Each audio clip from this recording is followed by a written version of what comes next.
భరత్ భూషణ్ గారు స్వర్గీయ శ్రీ నందమూరి తారక రామారావు, బాలకృష్ణ గార్ల ఆశీస్సులతో ఆంధ్రప్రదేశ్ రాష్ట్ర చలనచిత్ర, టీవీ, నాటకరంగ అభివృద్ధి సంస్థ చైర్మన్ గా ఎన్నికయ్యారు.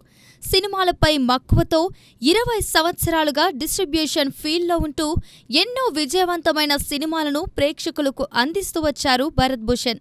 పంపిణీదారుడిగా ఎన్నో హిట్ సినిమాలు ఆయన ఖాతాలో ఉన్నాయి. అలాగే భరత్ ఇన్ఫ్రా అనే కంపెనీ స్థాపించి దాని ద్వారా ఎంతో మందికి ఉద్యోగ అవకాశాలందించారు.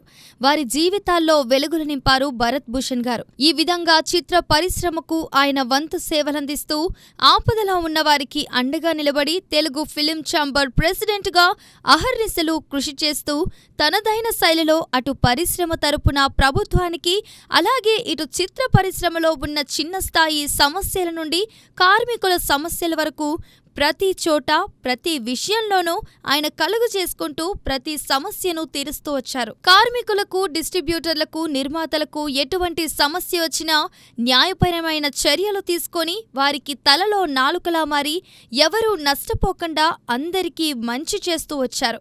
ఇంతటి ఘన చరిత్ర కలిగిన భరత్ భూషణ్ గారిని ఫిల్మ్ ఫెడరేషన్ ఆఫ్ ఇండియాకు వైస్ ప్రెసిడెంట్ గా ఎంపిక చేసిన సంగతి అందరికీ తెలిసిందే.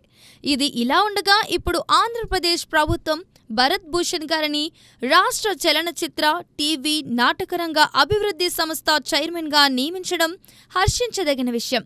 చలనచిత్ర, టీవీ, నాటకరంగాల అభివృద్ధిపై ప్రత్యేక దృష్టి సారించిన ఆంధ్రప్రదేశ్ ప్రభుత్వం భరత్ భూషణ్ గారిని చైర్మన్ గా ఎన్నుకొని రాష్ట్రంలో ఈ అభివృద్ధి బాధ్యతలను ఆయనకు అప్పగించడం జరిగింది. ఈ సందర్భంగా భరత్ భూషణ్ గారికి సినీ, రాజకీయ రంగాలకు చెందిన ప్రముఖులు శుభాకాంక్షలు తెలియజేస్తున్నారు.